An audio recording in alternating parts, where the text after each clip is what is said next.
Hello dear students, welcome back to my channel physics SPC. Newton law motion का NEET का एक question. A particle describe a horizontal circle of radius R on the smooth surface of an inverted cone as shown.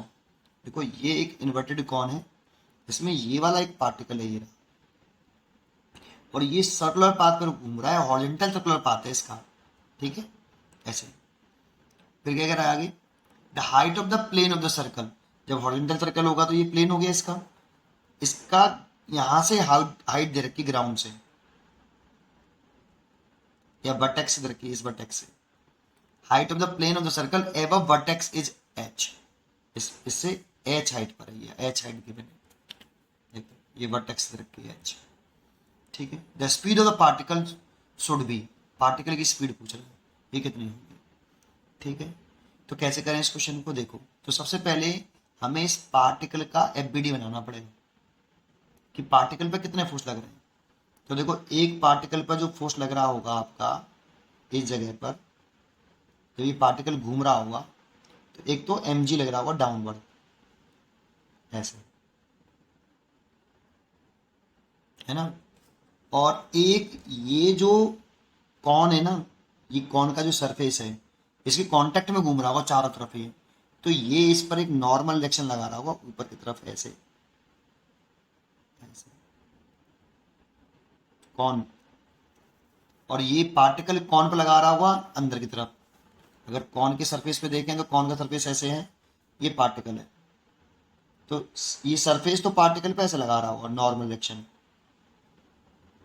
और जो ये particle है, ये surface पर इधर की तरफ लगा रहा होगा ऐसे। ये किसने लगाया? कॉन के सरफेस ने लगाया पार्टिकल पर ऊपर, ये पार्टिकल पर लग रहा है। और ये किसने लगाया? पार्टिकल ने लगाया कॉन के सरफेस पर। ये एक्शन रिएक्शन पेयर हो गए। ठीक है, तो मैं तो पार्टिकल का एफबीडी बना रहा हूँ यहाँ पर। किसका? पार्टिकल का। ये पार्टिकल पर नॉर्मल रिएक्शन, ये mg हो गया। और क्या ले सकता है? और इसमें बस यही दो फोर्स लग रहे होंगे एक्सटर्नल, तो है ना। अगर हम अब हम इसमें किस इसे कौन से फ्रेम में कर रहे हैं, ये इंपॉर्टेंट है, क्योंकि जब ये पार्टिकल सर्कुलर पाथ में घूम रहा हो ना, जब ये पार्टिकल सर्कुलर पाथ में घूम रहा हो तो उसमें सेंट्रीपिटल एक्सेलरेशन होगा अंदर की तरफ। तो आप इसे ग्राउंड फ्रेम में कर रहे हो, या फिर इस पार्टिकल पर चीटा बनकर बैठकर नॉन इनर्शियल फ्रेम में कर रहे हो, तो दो तरीके से कर सकते हैं इसको। मैं आपको इसमें से किससे करके दिखाऊं? ग्राउंड फ्रेम से या नॉन इनर्शियल फ्रेम से? नॉन इनर्शियल फ्रेम से किया, अगर चीटा बनकर इस पार्टिकल के ऊपर बैठ गए तो वो नॉन इनर्शियल फ्रेम हो जाएगा, क्योंकि उस पार्टिकल में एक्सेलरेशन है, उस पार्टिकल में सर्कुलर पाथ के सेंट्री तरफ एक्सेलरेशन है। तो फिर उसमें सेंट्रीफ्यूगल फोर्स लगाएंगे, जो कि एक सूडो फोर्स होता है। सेंट्रीफ्यूगल, सेंट्रीपिटल नहीं, सेंट्रीफ्यूगल फोर्स। चलो, मैं इसे पहले इसमें ग्राउंड फ्रेम से करके दिखाता हूँ। नेक्स्ट वीडियो में मैं इसी का एक और बनाऊंगा, और उसको मैं उस आपको उसे नॉन इनर्शियल फ्रेम में करके दिखाऊंगा। ठीक है, अभी ग्राउंड फ्रेम में कर रहे हैं, तो मैं यहाँ लिख देता हूँ with respect to ground frame. Ground frame को हम इनर्शियल फ्रेम मानते हैं, फ्रेम ऑफ रेफरेंस, जिसमें एक्सेलरेशन जीरो मानते हैं।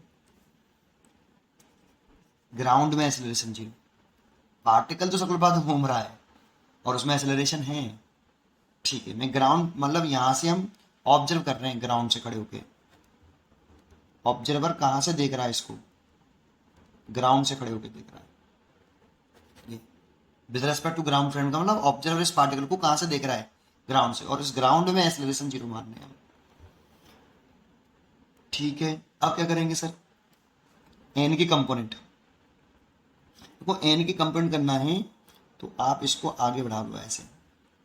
तो देखो, ये थीटा है, तो ये वाला एंगल भी थीटा हुआ, ये वाला, ये थीटा हुआ, ये ऑल्टरनेट एंगल हो गया बेटा, ये है ना। और इसको आप ऐसे पीछे बढ़ा लोगे, तो अगर ये थीटा है तो ये वाला थीटा, तो ये वाला भी थीटा होगा, ये वाला।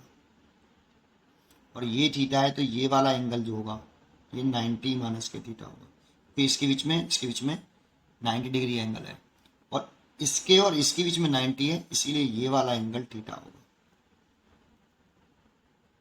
और अगर ये थीटा हुआ तो इसके नॉर्मल रिएक्शन एन के कंपोनेंट करें तो एक कंपोनेंट तो यही आएगा, ये वाला, और एक कंपोनेंट इधर की तरफ आएगा ऐसे। तो ये वाला कंपोनेंट कितना होगा एस एन का, एन कॉस थीटा, क्योंकि जिसके साथ थीटा होता है वो कॉस होता है। और ये वाला कंपोनेंट कितना होगा, एन साइन थीटा, ये वाला कंपोनेंट एन साइन थीटा। ठीक है, तो इसका जो एफ बी डी बन गया ना पार्टिकल का, देखो इसको मैं यहाँ बना के दिखा देता हूँ। ये पार्टिकल ऐसे सर्कुलर पाथ पे घूम रहा था, ये पार्टिकल था, ये इसका एक सरफेस था ऐसे। इस पार्टिकल पर नॉर्मल रिएक्शन लग रहा था आपका, सरफेस के परपेंडिकुलर लगता है हमेशा नॉर्मल रिएक्शन ऐसे। और इसके कंपोनेंट किए थे हमने एन के, एक कंपोनेंट ये वाला थीटा एंगल था, ये एन कॉस थीटा आ रहा था, और ये वाला जो सेंटर की तरफ आ रहा है सर्कुलर पाथ के, ये एन साइन थीटा आ रहा है, और एक वेट आ रहा है एम जी। तो देखो एन के तो कंप्लीट कर ही दिए, तो एन कॉस थीटा तो इस एम जी को बैलेंस कर लेगा, क्योंकि पार्टिकल ऐसे मूव नहीं कर रहा, तो एन कॉस थीटा तो एम जी को बैलेंस कर लेगा, N cos theta is equal to M G. एक तो ये तो बैलेंस कर लिया, लेकिन एन साइन थीटा क्या करेगा फिर, एन साइन थीटा इस पार्टिकल को सर्कुलर पाथ पर बनाए रखेगा। एन साइन थीटा इस पार्टिकल को सर्कुलर पाथ पर रिवॉल्व करने के लिए सेंट्रीपिटल फोर्स प्रोवाइड कराएगा। ही देन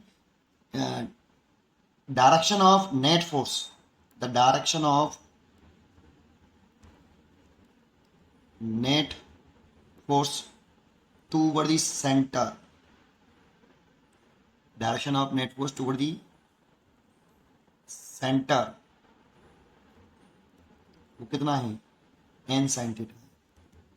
तो इसीलिए इस एन साइन थीटा को क्या बोलेंगे, direction of net force toward the centre, ये सेंट्रीपिटल फोर्स कहलाएगा। N sine theta is called centripetal force, ये दूसरा।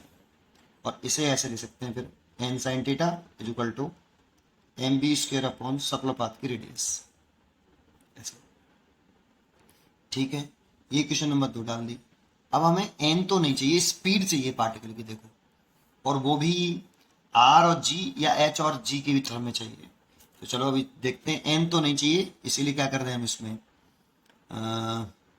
डिवाइड कर लें। पहले तो एन को हटाएं, तो सेकेंड डिवाइडेड बाई फर्स्ट, तो एन साइन थीटा, नॉर्मलेशन तो चाहिए नहीं, N cos theta M V square over R divide by M G. N से तो एन कैंसिल, एम से एम कैंसिल, और ये हो गया आपका, यहाँ से लिखें तो टेन थीटा हो गया। तो टेन थीटा इक्वल टू कितना हो गया, V square over R G. हमें स्पीड ही निकालनी है, नेक्स्ट पेज पे करता हूँ।